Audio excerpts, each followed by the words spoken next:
أعوذ بالله من الشيطان اللعين الرجيم. بسم الله الرحمن الرحيم. الحمد لله رب العالمين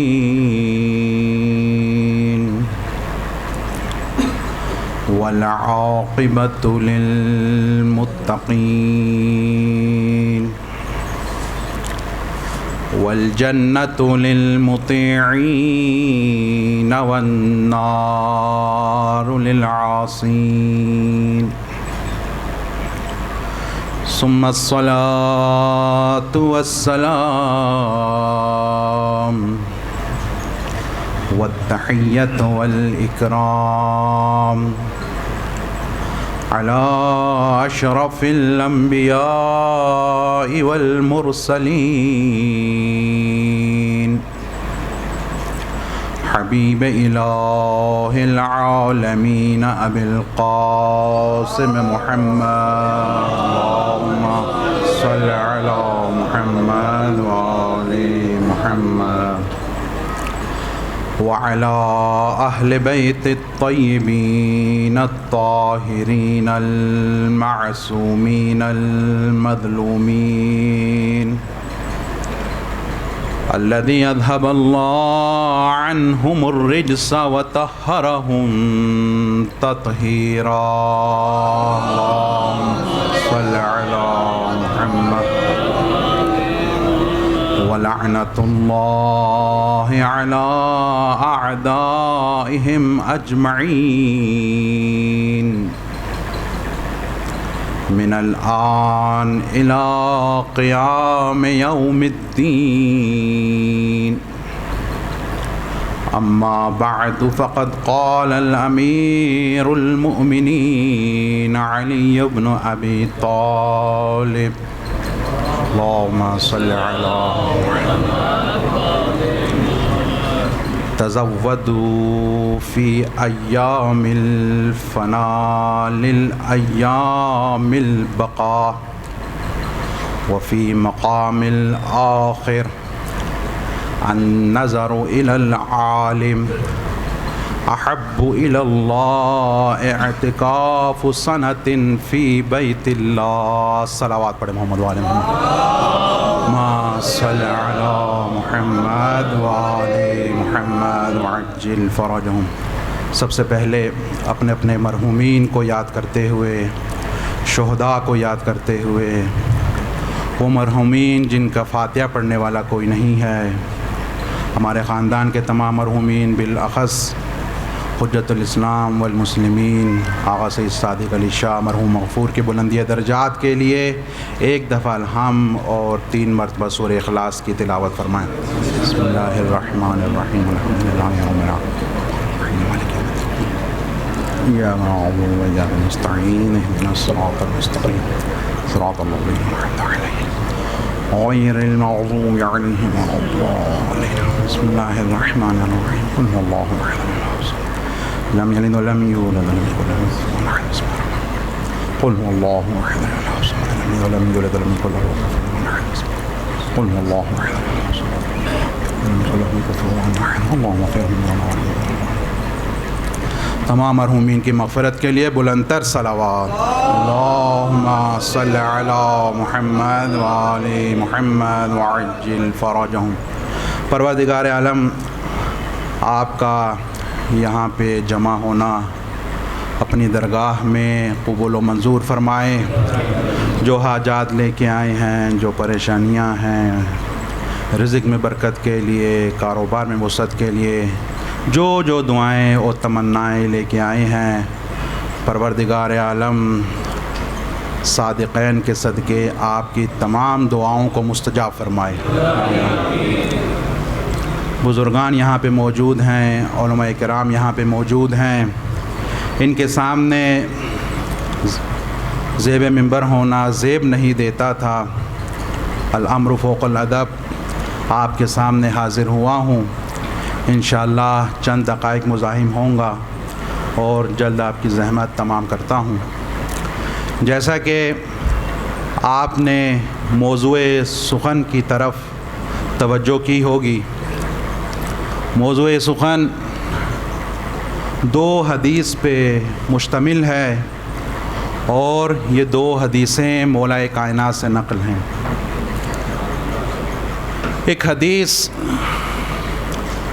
آخرت کی آمادگی کے حوالے سے ہے اور دوسری حدیث عظمت عالم کے حوالے سے ہے، کیونکہ ہم یہاں پہ جو جمع ہوئے ہیں مقصد جو ہے ایک عالم دین کی بلندی درجات کے لیے ان کی برسی کے حوالے سے یہاں پہ جمع ہوئے ہیں۔ انشاءاللہ چند احادیث عظمت عالم پہ آپ کے سامنے تلاوت کروں گا، اس کے بعد انشاءاللہ زاد راہ کے حوالے سے کچھ گفتگو ہوگی، پھر مصائب کے چند جملات اور آپ کی زحمات تمام۔ عزیزان محترم، کائنات میں چند چہروں کی طرف دیکھنا عبادت ہے۔ ائمہ معصومین علیہ السلام کے چہرہ انوار کو دیکھنا عبادت ہے۔ اس کے بعد جو احادیث ہمیں ملتی ہیں، اپنے والد کے چہرے کی زیارت کرنا بھی عبادت ہے۔ احادیث میں وارد ہوا ہے کہ جو فرزند مسکراتے ہوئے، غصے سے نہیں، دمکانے کے لیے نہیں، اپنا روب بٹھانے کے لیے نہیں، شرط یہ ہے خوشی سے، شرط یہ ہے مسکراتے ہوئے، دل میں کینہ نہ رکھے، اپنے دل میں بغض نہ رکھے،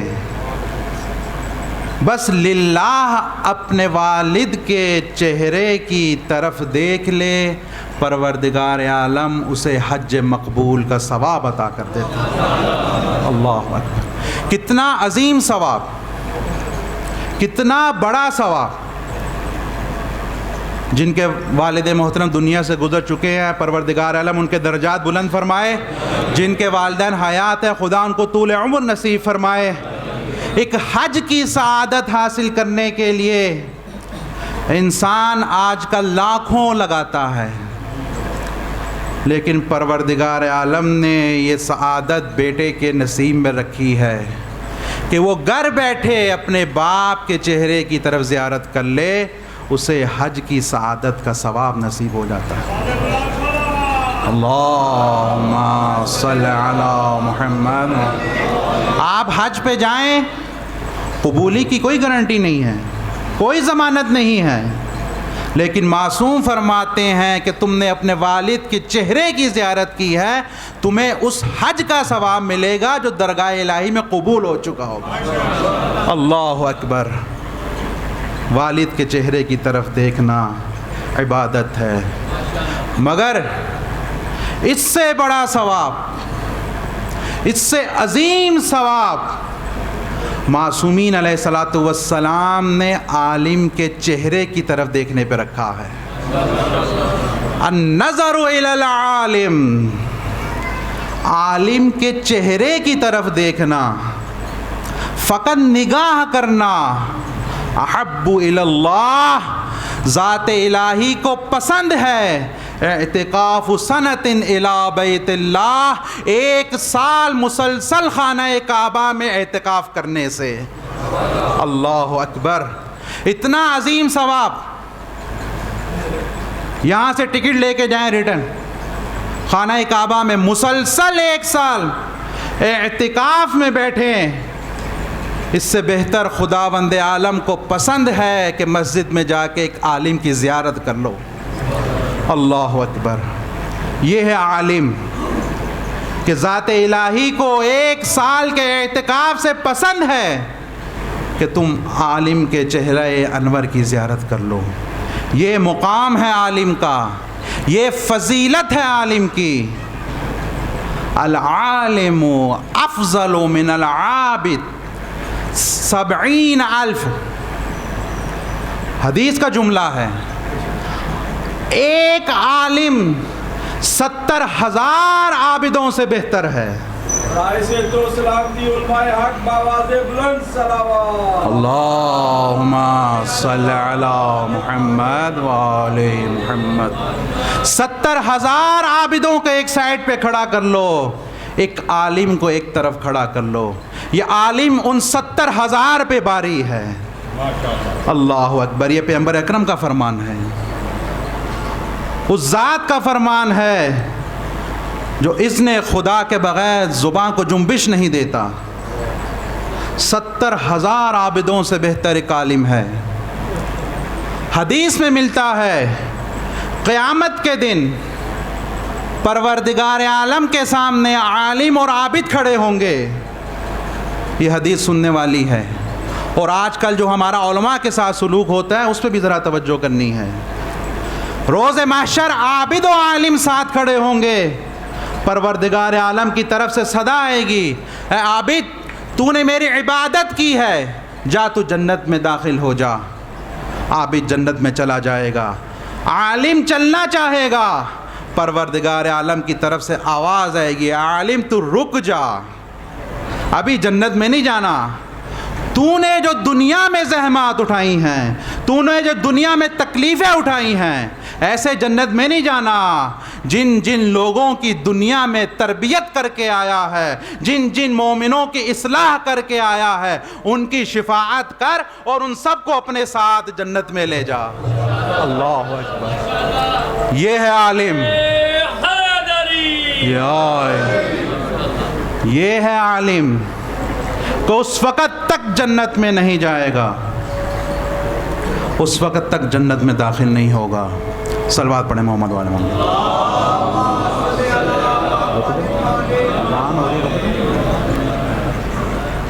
آذان ہو رہی ہے، ذرا 2 منٹ کے لیے ذرا سکیں.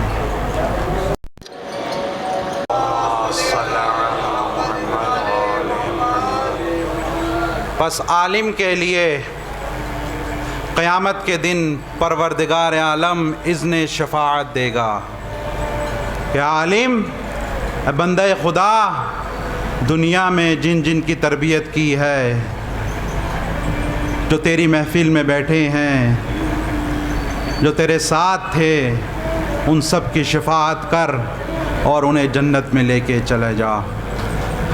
رحمت للعالمین ارشاد فرماتے ہیں، العلماء مصباح الارض وورثۃ الانبیاء وورثۃ الانبیاء. رحمت للعالمین ارشاد فرماتے ہیں، علماء زمین کا چراغ ہیں. جس طرح آسمان کے تارے روشنی دے رہے ہیں، اس طرح آسمان کے لیے زمین میں علماء روشنی دے رہے ہیں. العلماء مصباح الارض. زمین کے تارے ہیں، زمین کے چراغ ہیں. پیغمبر نے پھر فرمایا، وورثۃ خلفائی وورثتی وورثۃ الانبیاء. علماء میرے خلفاء کے وارث ہیں. پھر تاکیداً فرمایا، وورثتی وورثۃ الانبیاء. عالم جو ہے میرا وارث ہے اور تمام انبیاء کا وارث ہے. اللہ اکبر. عالم کا مقام یہ ہے، عالم کی فضیلت یہ ہے کہ وہ انبیاء کے نائب ہیں، وہ انبیاء کے وارث ہیں. الحمدللہ علماء کے ساتھ جو آج کل ہمارے معاشرے میں ہوتا ہے کہ جہاں ایک عالم وارث انبیاء ہو، خلفاء کا وارث ہو، زمین پہ چراغ کے مانند ہو، 70,000 انبیاء سے افضل ہو، قیامت کے دن شافع ہو. ایک مسجد میں اس کا حق کے زحمت ایک سویپر کے برابر بھی نہیں ہے. یہ سوچنے کا مقام ہے. اس عالم کا حق کے زحمت ایک چوکیدار کے برابر نہیں ہے. کہ یہی عالم،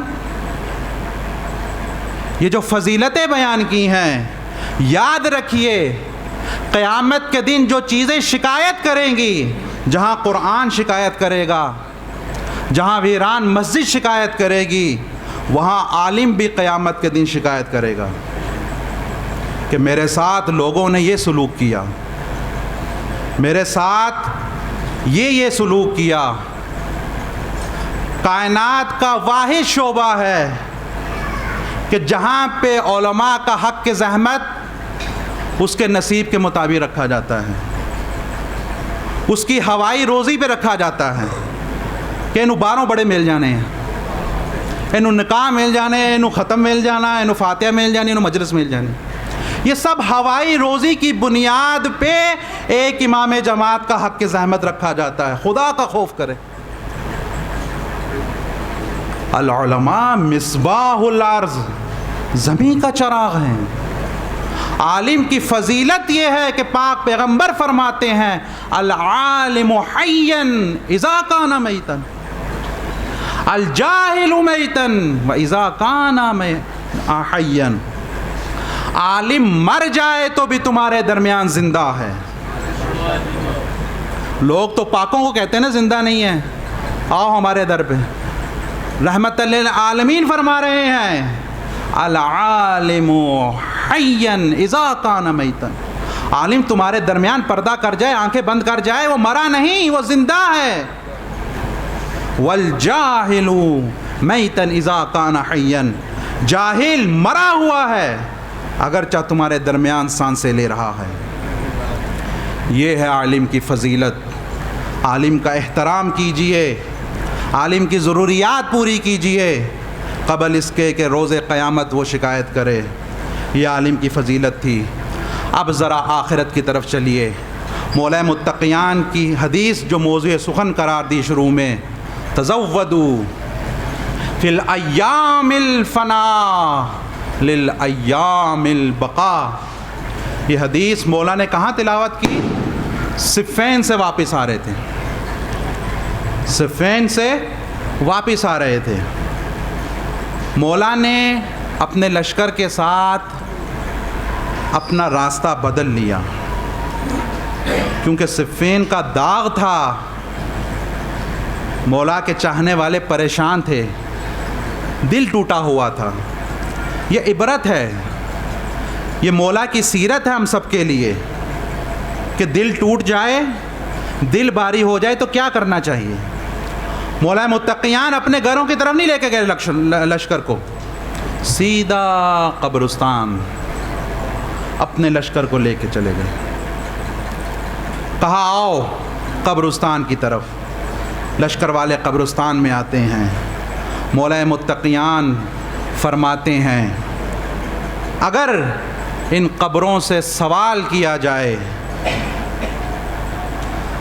تو عزیزان محترم 3 سوال میں ان سے کروں گا اور آگے سے ایک جواب ہمیں دیں گے ایک سوال کی صورت میں۔ عزیزان محترم، مولا فرماتے ہیں یہ مردے اگر سامنے آ جائے تو میں ان سے سوال کروں گا اے صاحب میت تمہارا مال کہاں ہے؟ تمہارا مال کہاں ہے جس مال کو کمانے کے لیے دن رات تم نے ایک کیا، اپنی اولاد کی پرواہ نہیں کی، دن و رات کی پرواہ نہیں کی، نماز جماعت کی پرواہ نہیں کی، صلہ رحمی کی پرواہ نہیں کی، 24 گھنٹے کماتے رہے، آج وہ مال کہاں ہے؟ دوسرا سوال، جن بیگمات پہ تمہیں ناز تھا، جن بیگمات سے تمہیں پیار تھا، آج وہ کہاں ہیں؟ تیسرا سوال میرا ان سے یہ ہے کہاں ہے وہ تمہاری عالی شان رہائشیں؟ کہاں ہیں تمہارے بنگلے؟ کہاں ہیں تمہاری کوٹھیاں؟ کہاں ہیں تمہارے گھر؟ مولا نے فرمایا ان کا جواب یقیناً یہی ہوگا میری دولت جو ہے بٹ چکی ہے، میرے حصے میں کچھ نہیں آیا۔ اللہ اکبر۔ میرا مکان جو میں نے محنت سے بنایا تھا، حق زہرا ادا کیا نہ کیا اپنی جگہ پہ، مکان میں نے بنا لیا، آج وہ مقام میرے لیے نہیں غیر کے لیے سکونت ہے۔ میرے مکان میں کوئی اور رہ رہا ہے اور میری بیگمات دوسروں کے عقد میں جا چکی ہیں۔ اللہ اکبر۔ یہ مولا متقیان کا سوال اور جواب۔ مولا فرماتے ہیں اگر یہ صاحب قبور ان کو گفتگو کی اجازت مل جائے تو یہی جملہ تلاوت کریں گے، تزودوا فی ایام الفنا للایام البقاء۔ خدا کے لیے ان عارضی دنیا میں اپنی ابدی زندگی کے لیے کچھ جمع کر لو۔ اللہ اکبر۔ اس دنیا میں آخرت کے لیے کچھ جمع کر لو۔ اللہ اکبر۔ یہ دنیا فانی ہے، یہ دنیا گزرگاہ ہے۔ یہ میتیں آپ کو پکار پکار کے کہہ رہی ہیں دیکھو آنا ہے تو زاد راہ لے کے آنا ہے، آنا ہے تو توشہ آخرت لے کے آنا ہے۔ یہ ایام فنا ہے، ابھی سانسیں باقی ہیں، اپنے اعمالوں کو وزنی کر لو، اپنے آخرت کے اعمالوں کو باری کر لو۔ یہ مال تمہارے کام نہیں آئے گا، یہ دولت آپ کے کسی کام نہیں آئے گی۔ آپ دنیا سے چلے جائیں گے۔ مولا متقیان کے روایت کے جملے ہیں، جب دنیا سے چلا جاتا ہے بندہ تو دو سوال ہوتے ہیں، ایک سوال لوگوں کی طرف سے ہوتا ہے، ایک سوال فرشتوں کی طرف سے ہوتا ہے۔ یہ مولا علی مرتضیٰ کی روایت ہے۔ جب میت مر جاتی ہے تو لوگ سوال کرتے ہیں ما ترکا ھذا المیت، یہ مرنے والا چھوڑ کے کیا گیا؟ اللہ تعالیٰ سب کی زندگی کو دوام بخشے۔ عزیز اور رشتہ دار کوئی فوت ہو جاتے ہیں، سوال یہی ہوتا ہے کیا چھوڑ کے گیا؟ اگر کچھ چھوڑ کے گیا تو کچھ خوشی ہوتی ہے، چلو بچوں کے لیے کچھ بن جائے گا، اس کی بیوہ کے لیے کچھ بن جائے گا۔ یہ لوگوں کا سوال ہے ما ترک ھذا المیت، اس میت نے چھوڑا کیا ہے؟ اتنی قیمتی زندگی، 60 سال 70 سال کا یہ شخص دنیا میں گاڑیوں میں پھرنے والا، لوگوں کو ملنے کے لیے ٹائم نہیں ہے، جب چلا جاتا ہے لوگوں کا فقط ایک سوال ہے۔ مولا فرماتے ہیں ما ترک ھذا المیت، یہ لوگ فقط یہ پوچھیں گے اس نے ورثہ کتنا چھوڑا ہے، اس نے وراثت کتنی چھوڑی ہے۔ اور ایک سوال فرشتوں کی طرف سے ہوگا، ایک سوال ملائکہ کی طرف سے ہوگا، جس کے جواب کے لیے آپ کو آمادگی کرنی پڑے گی۔ وہ سوال کیا ہوگا؟ جب میت داخل ہو جائے گی تو فرشتے سوال کریں گے ما قدم للہ، تو اپنے پروردگار عالم کے لیے لے کے کیا آیا ہے؟ اللہ اکبر۔ اس وقت آنکھیں کھلیں گی، اس وقت جھٹکا لگے گا جب ملائکہ سوال کریں گے تو ذات خداوند عالم کے لیے کیا لے کے آیا ہے؟ اللہ اکبر۔ خوش قسمت ہے وہ انسان جو اعمال خیر انجام دیتے ہیں، خوش قسمت ہے وہ انسان جو اعمال باجماعت انجام دیتے ہیں، خوش قسمت ہے وہ انسان عزاداری امام حسین قائم کرتے ہیں، خوش قسمت ہے وہ انسان جو علماء کی صحبت میں بیٹھتے ہیں، بدقسمت ہے وہ انسان جو اپنی آخرت کے لیے کچھ نہ کر سکے۔ قرآن کی ایک آیت کا ایک ٹکڑا ہے، فقط اس کی وضاحت کر کے انشاءاللہ آگے بڑھتا ہوں۔ اعمالہم حسرات علیہم، قرآن کہتا ہے اعمالہم حسرات علیہم، کچھ لوگوں کے اعمال ان کے لیے حسرت بن جائیں گے۔ اللہ اکبر۔ ذرا گریبان میں جھانکیے، یہ قرآن کی آیت کا ایک ٹکڑا ہے کہ کچھ لوگوں کے اعمال خود انہی کے لیے حسرتیں بن جائیں گے۔ یہ کون لوگ ہیں؟ جو لوگ نماز نہیں پڑھتے تھے، جو لوگ روزہ نہیں رکھتے تھے، جو لوگ خمس ادا نہیں کرتے تھے، جو لوگ صلہ رحمی نہیں کرتے تھے، جو لوگ دوسروں کا حقوق مارتے تھے، جو لوگ یتیموں کا حق کھاتے تھے۔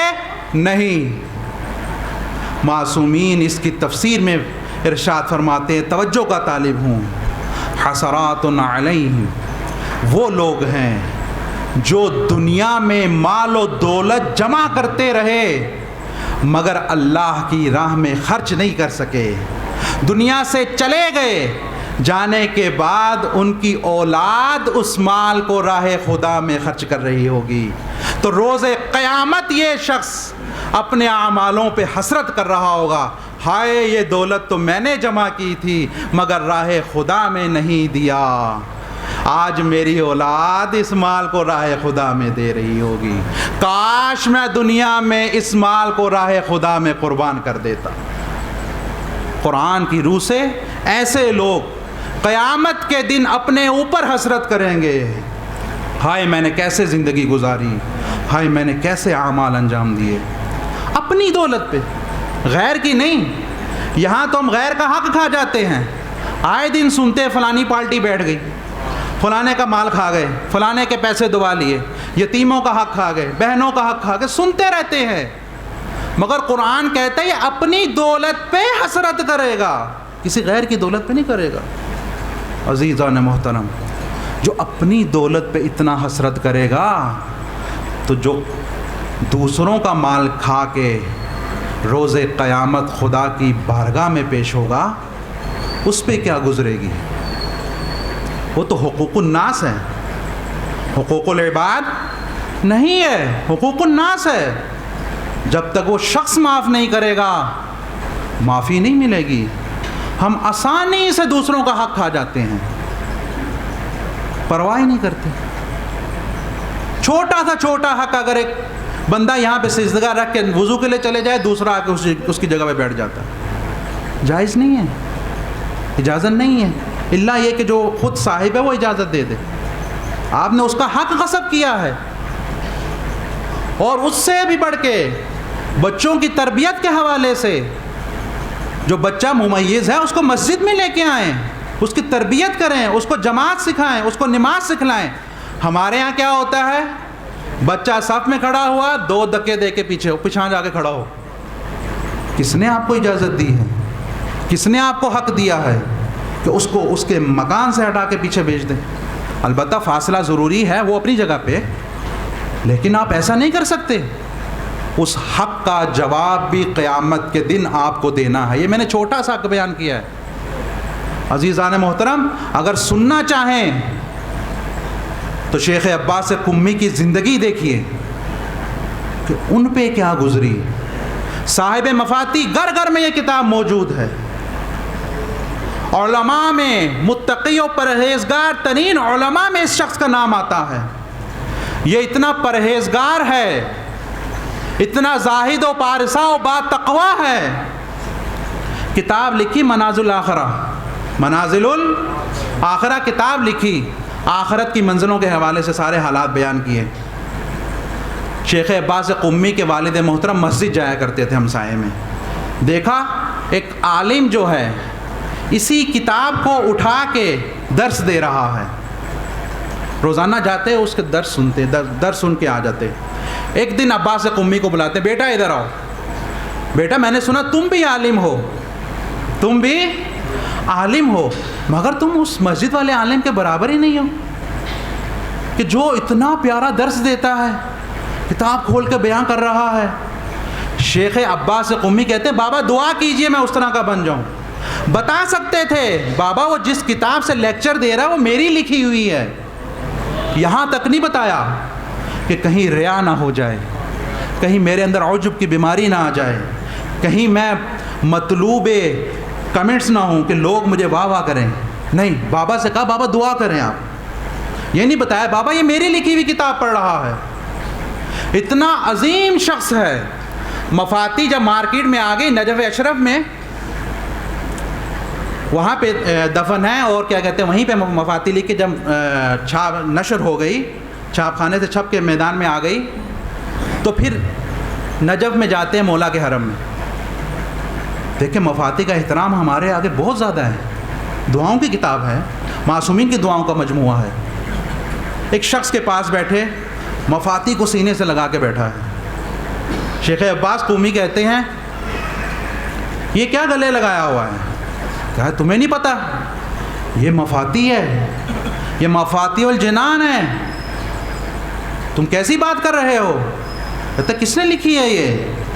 وہ بندہ کہتے ہیں شیخ عباس قمی نے لکھی ہے، بہت بڑا عالم ہے، پائے کا عالم ہے، ہمارے مکتب کا چمکتا ہوا ستارہ ہے، شیخ عباس قمی کہتے دفع کرو اس کے، کس کا نام لے رہے ہو تم، وہ تو اس قابل ہی نہیں ہے۔ وہ شخص وہیں پہ کھڑا ہو گیا، کہا میں تمہیں چھوڑوں گا نہیں، تمہاری آج خیر نہیں۔ علماء بیان فرماتے ہیں شیخ عباس قمی کو حرم سے نکلنا پڑا بھاگ کے اپنی جان بچانے کے لیے۔ یہ ہے عباس قمی، ایک پارسا اور متقی شخص جب دنیا سے چلا جاتا ہے۔ آپ کی توجہ دلا رہا ہوں کہ حق الناس کی رعایت کیجئے، خیال کیجئے۔ دنیا سے جانے کے بعد ان کے بیٹے تہران میں ہوتے تھے، ہمارے استاد کے دوست تھے، چند عرصہ پہلے ان کا انتقال ہوا، شیخ عباس قمی کے بڑے بیٹے تہران میں انتقال ہوا، وہ بھی ان سے نقل کرتے ہیں۔ عزیزان محترم، ان کے بیٹے نے دیکھا، کتابیں جمع کر رہے تھے، دیکھا کسی دوسرے عالم کی کتاب پڑھی ہے، وہ کتاب اٹھائی اور چھوٹے بھائی کو کہا یہ جا کے فلانے عالم کو دے آؤ، فلانے عالم کو دے آؤ۔ تو وہ اس کے گھر دینے گیا، وہ کتاب ہاتھ سے گر پڑی اور اس کتاب کی جلد خراب ہو گئی۔ شیخ عباس قمی اپنے بیٹے کے خواب میں آتے ہیں، بیٹا یہ تم نے کیا کیا؟ وہ کتاب امانت تھی، اس امانت کو تم نے سالم پہنچانا تھا، وہ کتاب ہاتھوں سے گر گئی ہے، اس کی جلد خراب ہو گئی ہے، فقط جلد خراب ہو گئی ہے، اس جلد خراب ہونے کی وجہ سے میں ابھی پکڑا گیا ہوں، خدا کے لیے اس کی جلد درست کر کے اس عالم کو پہنچاؤ۔ عزیزان محترم، وہاں پہ آسانی نہیں ہے، وہاں پہ حساب ہے، وہاں پہ حساب ہے، وہاں پہ عدالت ہے، وہاں سے فرار ممکن نہیں ہے۔ عباس قمی جیسا شخص اپنے بیٹے کے خواب میں آ کے کہتا ہے اس کتاب کی جلد کو درست کرو اور جا کے اس عالم کو سوری کر کے وہ کتاب دے کے آؤ۔ عزیزان محترم، یہ ہے حق الناس۔ سید ہاشم مشہور عالم گزرے ہیں، بس یہ واقعہ سناؤں آپ کی زحمات تمام کروں، وقت کافی آ گیا ہے۔ سید ہاشم انہوں نے کسی یہودی سے 100 دینار قرض لیا۔ اس واقعے کو محدث نوری نقل کرتے ہیں، محدث نوری نقل کرتے ہیں اگر کوئی رجوع کرنا چاہے۔ سید ہاشم نے ایک یہودی سے 100 دینار قرض لیا اور اس میں سے 50 واپس کر دیے، 50 ابھی واپس کرنے تھے، وہ یہودی دوسرے شہر چلے گیا، دوسرے شہر چلے گیا۔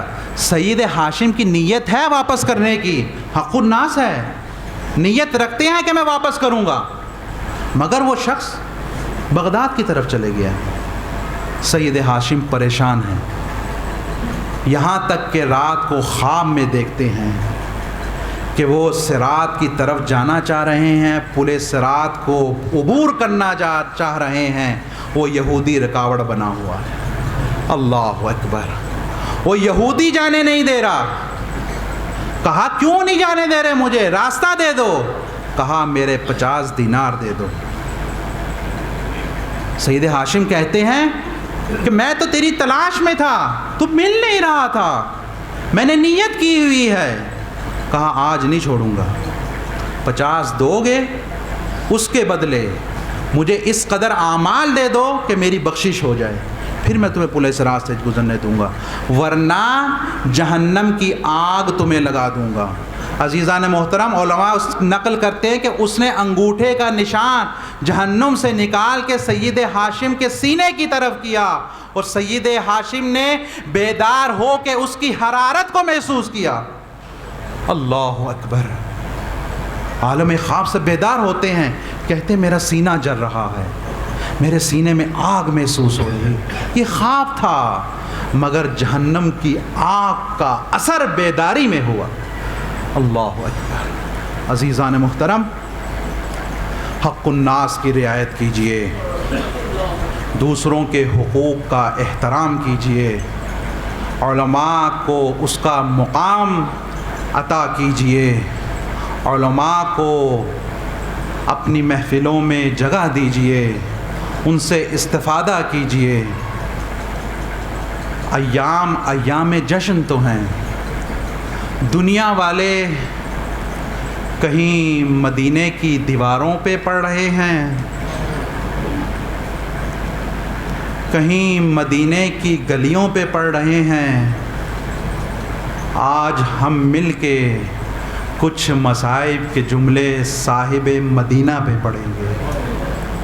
یہ اہل مدینہ اپنے مدینہ میں کیسے واپس آئے ہیں؟ یہ اجڑا ہوا قافلہ، یہ لٹا ہوا قافلہ اپنے نانا کے شہر میں کیسے آیا؟ عزیزان محترم، خدا آپ کے آنسوؤں کو قبول کرے۔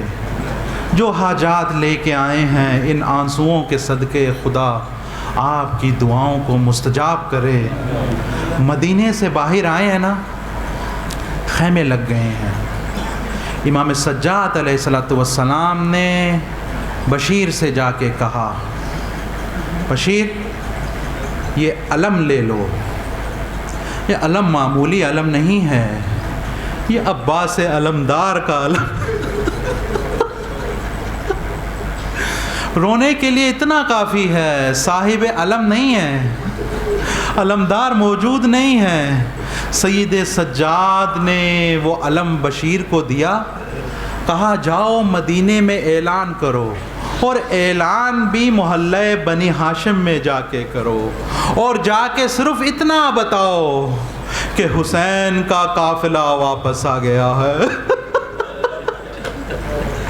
حسین کا قافلہ واپس آیا ہے، بس اتنا بتاؤ اور آگے کچھ نہ بتانا۔ عزیزان محترم، بشیر علم عباس اٹھائے ہوئے مدینے میں داخل ہوا، محلہ قمر بنی ہاشم کی طرف جاتے ہوئے اعلان کر رہا ہے، یا اہل ہاشم، اے ہاشم کے خانوادوں، اے ہاشم کی فیملیوں، اے ہاشم کے گھر والوں، حسین کا قافلہ آ رہا ہے۔ عزیزان محترم، وہاں محلے سے باہر دو جوان کھڑے تھے، انہوں نے یہ جملہ سنا، ہائے حسین کا قافلہ آیا ہے، چلو چلتے ہیں۔ ہمارے دوست علی اکبر بھی اسی میں، ہائے علی اکبر کے دوستوں نے سنا حسین کا قافلہ آ رہا ہے، کہا چلو چلتے ہیں، علی اکبر سے ملاقات کرتے ہیں۔ بشیر یہ سب کچھ سن رہا ہے، برداشت کر رہا ہے، کچھ نہیں کہہ رہا، آگے بڑھ رہا ہے، اعلان کر رہا ہے، اے مدینے والوں، حسین کا قافلہ لوٹا ہے، بس عزادارو ہاشم کی گلیوں میں آیا، بنی ہاشم کی گلیوں میں آیا، اعلان کیا۔ عزادارو، یہ جملے ادا کرنے کے لیے اتنی طاقت نہیں۔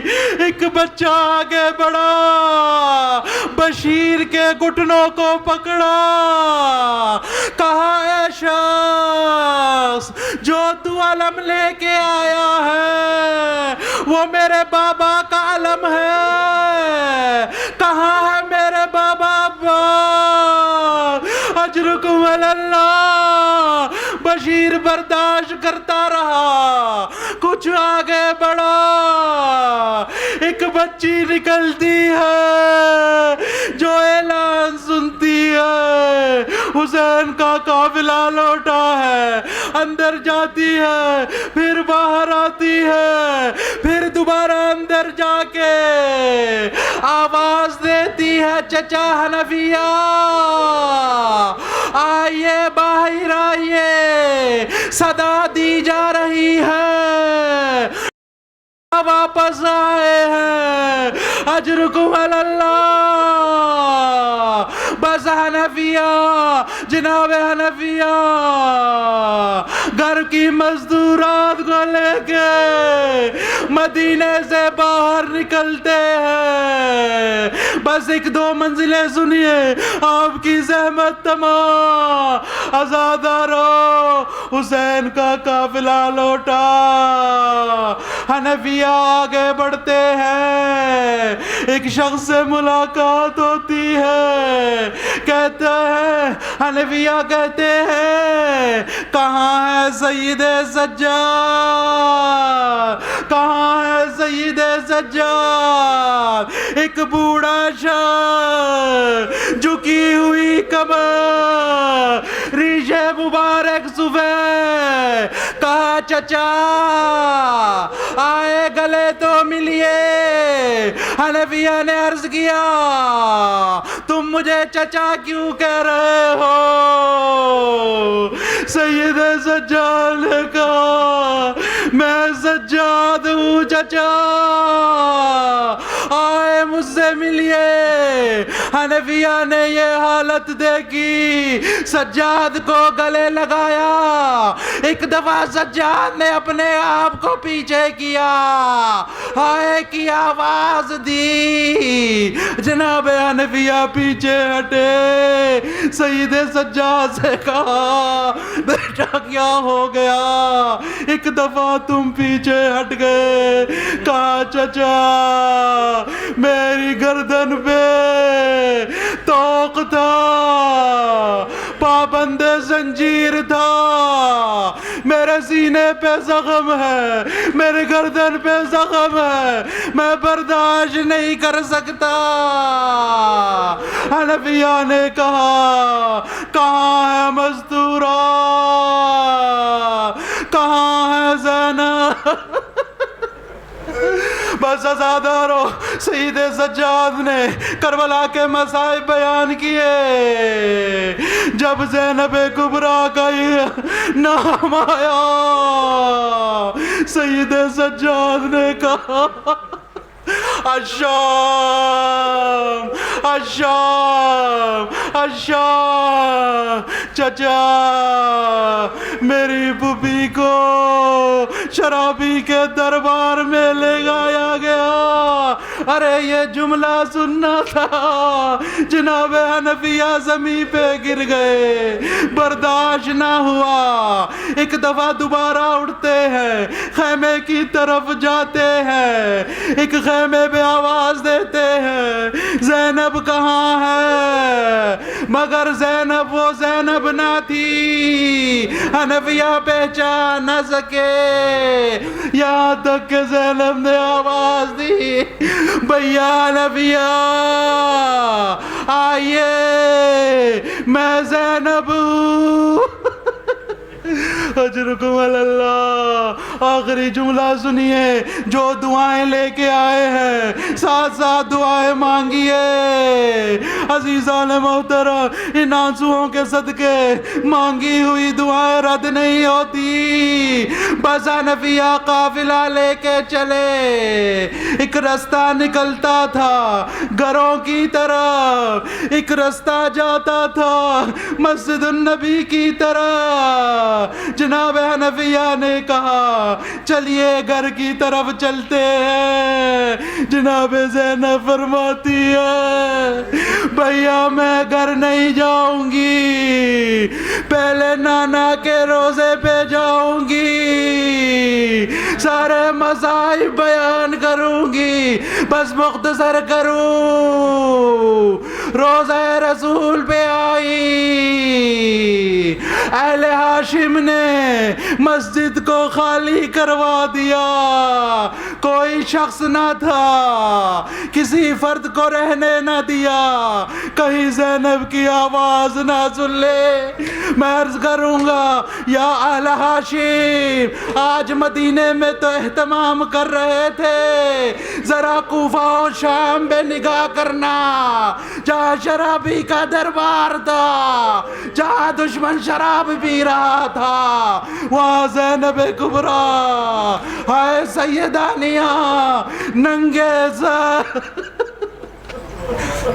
الا لعنت اللہ علی القوم الظالمین وسيعلم الذين ظلموا أي منقلب ينقلبون۔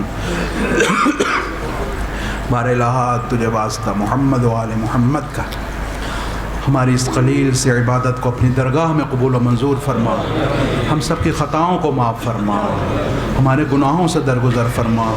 بار الہ یہ جولیاں گناہ آلود ہیں، گناہوں سے بری ہوئی ہیں، مگر تیری رحمت اس سے بھی بڑی ہے، تیری رحمت واسع ہے۔ بار الہ اپنی رحمت کے صدقے میں ہمارے گناہوں سے درگزر فرما۔ بار الہ تجھے واسطہ محمد و آل محمد کا ہماری پریشانیوں کو دور فرما، ہم سب کی تمام حاجات کو روا فرما، ہمارے بچوں پہ رحم فرما، ہمارے بچوں کو سیرت محمد و آل محمد پہ چلنے کی توفیق عطا فرما، ہمارے خواتین کو عفت و عصمت نصیب فرما، ان کے پردے کو محفوظ فرما۔ بار الہ ہم سب کو مقامات مقدسہ کی زیارت نصیب فرما، عالم تشیع کی حفاظت فرما، علماء اعلام کی حفاظت فرما۔ بار الہ تجھے واسطہ محمد و آل محمد کا ہم سب کے رزق میں برکت عطا فرما، ہم سب کے کاروبار میں وسعت عطا فرما۔ بار الہ جو مومنین جو دعائیں لے کے آئیں، بار الہ ان کی تمام دعاؤں کو مستجاب فرما۔ بار الہ تجھے واسطہ محمد و آل محمد کا علم اسلام سر بلند فرما، علم کفر و نفاق سر نگون فرما۔ بار الہ تجھے واسطہ محمد و آل محمد کا ہم سب یہاں پہ جمع ہوئے ہیں ایک عالم کی برسی کے حوالے سے، جس نے پوری زندگی عالم اسلام کے اشاعت کے لیے وقف کی، مومنین کی خدمت کے لیے وقف کی، نہ دن دیکھا نہ رات دیکھا، ہمیشہ کوشاں رہیں اسلام کی سربلندی کے لیے۔ بار الہ آغا صاحب کی قبر کو منور فرما، ان کو شفاعت محمد و آل محمد نصیب فرما، ان کی قبر کو منور فرما۔ بار الہ تجھے واسطہ محمد و آل محمد کا آخرت کی تمام منزلیں ان پہ آسان فرما، ان کو جنت الفردوس میں جگہ نصیب فرما۔ ہمارے امام زمانہ کو ہم سے راضی خوشنود فرما، ان کے ظہور میں تعجیل فرما، ہم سب کو ان کے رکاب میں شہادت جیسی موت نصیب فرما۔ ربنا تقبل منا انک انت السمیع العلیم، آمین آمین یا رب العالمین برحمتک یا ارحم الراحمین۔ ایک فاتحہ، ایک 3 دفعہ سورہ اخلاص اپنے مرحومین کے لیے، بالخصوص آغا صاحب کے بلند درجات کو۔